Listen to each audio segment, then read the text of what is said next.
Hey, what's up, everybody? This is Charles Sabanson, and welcome you guys to another episode of the Dreamers Pro Show. We cover everything from sports, hot topics, classic debates, to entertainment, and we give you guys a fresh perspective on things and how we see them. And today we got an excellent show for you guys. Before we get into it, please make sure you like the video and sub to the channel, and please be sure to follow me on Instagram. My handle is CTABANZ. Make sure you follow me on IG there. So let me get into this topic here. Okay, so this is one that I just stumbled upon just a few moments ago. Really, it was nothing really to discuss today. But I came across a back and forth that took place between Stephen A. Smith and Jay Williams on ESPN not too long ago. And the title of the show says, Jay Williams rips Stephen A. Smith for underachiever take on Giannis Antetokounmpo. It's an asinine comment. So I immediately clicked on a video to hear what they were discussing. And essentially, it was just another example of Stephen A. Smith wanting to have a hot take and just jumping all the way out the window and saying something to the point where now he put himself in a position where he's trying to argue from a losing standpoint. And what he'll do is he'll throw his credentials at you, and I'm a journalist, and this and this and this. When that doesn't change the fact that the position is just absolutely insane. Okay, I'm not a journalist. I'm just a guy out here reacting to the world, and I see it. And those were insane comments, and that's essentially what Jay Williams called him out for. And Jay Williams really went at him. Like, he really, really went at him in this clip. And I got a lot that I want to say and unpack in terms of what was said here. But before we even get into their exchange, today's video is brought to you by our sponsor, PrizePicks. PrizePicks is America's #1 daily fantasy sports with over 10 million members. PrizePicks makes it easy to get real money action on the sports and players you love. You pick more or less on at least 2 for a shot to win up to 100 times your cash. For example, this week on PrizePicks, I'm looking at the upcoming NBA schedule and selecting Stephen Curry for more than 29 points and Kevin Durant for more than 27 points and Anthony Davis for more than 12 rebounds and Luka Doncic for more than 8 assists. If you're like me and you like to play it safe, you'll love PrizePicks' new feature, Flex Plays. It's the safest way to play. You can still cash out even if your lineup isn't perfect. Plus, you can double your money even if one of your picks doesn't hit. On top of this, PrizePicks puts their members first, so all withdrawals are fast, safe, and secure. When my picks hit, I can get my money as quick as in 15 minutes. So download the PrizePicks app today and use code CLNS to get $50 instantly when you play $5. That's code CLNS on PrizePicks to get $50 instantly when you play $5. You don't even need to win to receive the $50 bonus. It's guaranteed. And remember, whenever you support this sponsor, you're supporting this channel. Thank you. So what we want to do now is I want to play this exchange for you guys. I want to play the first part, okay, of Molly Karam kind of giving a quick rehashing of what Smith said initially, and then Jay Williams' response, and I'm going to come back and give you guys our thoughts. Take a listen to this sound here. After another disappointing exit from the playoffs, questions have risen. Jay's taken a deep breath about Giannis's future. That means I need to buckle up. Sources tell ESPN that Giannis is expected to remain a Buck next year. However, that is far from a certainty, and things may change this offseason. Last week on First Take, Stephen A. shared his thoughts on how he'd view Giannis without winning another championship. Let's flash back. Underachiever. I'm going to tell you why.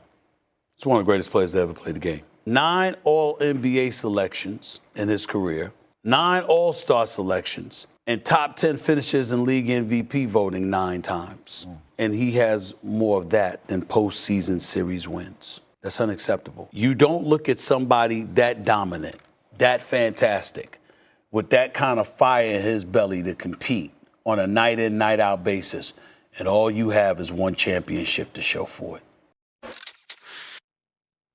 Paging Jay Will. That's a... Well, he's sitting next to me on TV. It looks like I pointed the wrong way. Paging to me. Yeah. I'm old. That was one of your worst picks I've heard in a long time, man. That was horrible. I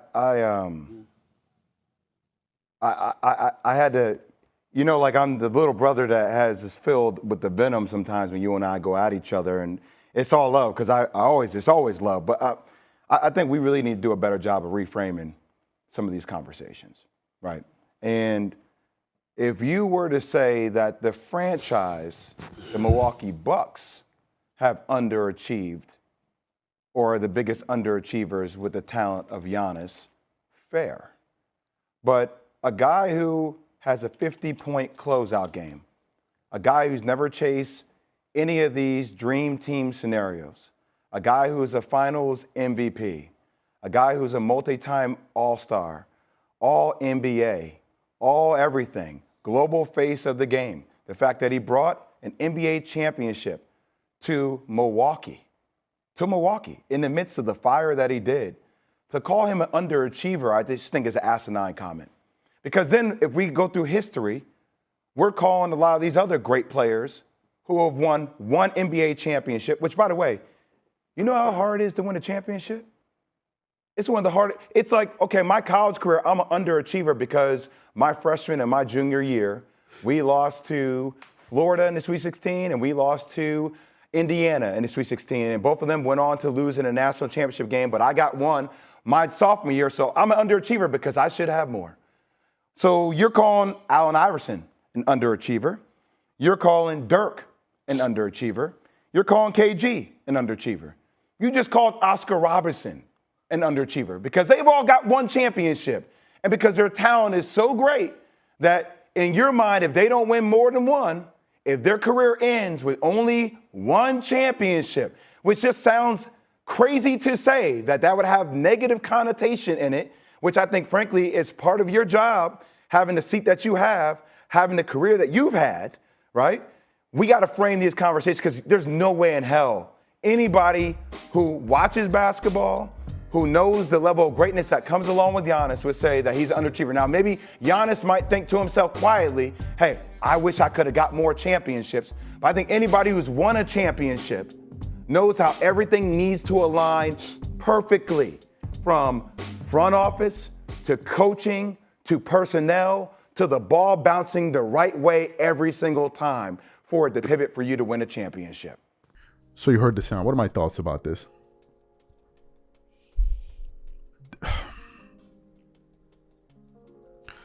That was a hot take. And I think Stephen A. Smith said that for the effect of the take. People do this in sports, right? The guys in the business at the top of the food chain, they have hot takes. Some of them is not hot takes. Some of it is just they say things to either rage bait people. They say things that are inflammatory to get people's attention. These are some of the tactics that these guys use. In this case, this is exactly what Stephen A. Smith was trying to do. To say that it would be a failure, that if Giannis doesn't win another championship, is laughable. It's actually laughable. And I'll tell you why. What were the Milwaukee Bucks doing prior to Giannis' arrival? The last time the Milwaukee Bucks were good was when we got to go all the way back to what, Ray Allen and the Sam Cassell days? What were the Milwaukee Bucks doing prior to Giannis' arrival? Who was the player that was even keeping the Milwaukee Bucks in the sports media zeitgeist prior to the arrival of Giannis? Who was this player? Giannis arrives to the team. They draft him. The team develops him. Through his hard work and determination, he becomes an MVP of the league. An MVP of the league. I think he won one or two, but I know he won a defensive player as well. They were able to build a team around him. The guy goes to the championship. Not only does he go to the championship, he delivers one of the greatest single performances in the history of the sport. We're talking about Giannis. I think it was in Game 6 with that 50-point game where he did something that shocked everyone, which was, I think that game he won 14 out of 17 or 15 out of 17 from the free throw line in that game. It was just Giannis in all of his glory. He wins a championship in a small market, and he gains the respect of not only some of his peers, but in the entire NBA community. Because he did it in his own market, on his own. Obviously, he had other guys like Drew Holiday. I think Drew Holiday was there, Middleton, and some of the other guys that I can't remember right now. He does that. He has multiple accolades, MVPs, Defensive Player of the Year, Finals MVPs, all first the NBA teams, all-star selection, all defensive selection. He won a championship, and you're talking about it would be viewed as a failure? I'm confused. How could it be viewed as a failure?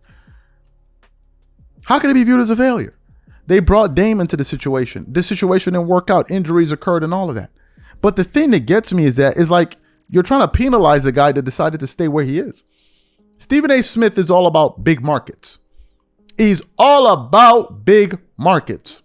If Giannis said tomorrow, I'm going to go to Miami, or I'm going to go to New York, or I'm going to go to LA, it'll be the greatest thing ever. Let me ask you this question, Stephen A. Smith. Was LeBron's time in LA a failure? Was LeBron James's time with the Lakers a failure? Because LeBron, since he's been with the Lakers, he's had some playoff runs, but he's had some losses too. But he won a championship. So the question is, if you were to sit Stephen A. Smith down and ask him, was LeBron's time with the Lakers been a failure? Has it been a failure? I'm confused. Was Kawhi Leonard's time with the Raptors a failure? Was Dirk Nowitzki's time with the Mavs a failure? This is ridiculous sports commentary. And again, I'm not a journalist. But I'm just a guy out here reacting to the world, and I think those comments were ridiculous. And I don't need to be in sports media for 30 years to be able to come to a conclusion like that of some comments that I heard. You don't need to be. Guess what, folks? Even in politics, when politicians go out there and say ridiculous things, you need to have a history, a political science degree in order to have an informed opinion about something that's said in politics? Of course not. So why are we giving these guys this leeway? Well, I'm confused here. These guys are not brain surgeons or operating highly sophisticated machinery. They're talking sports. Come on, let's cut the nonsense out.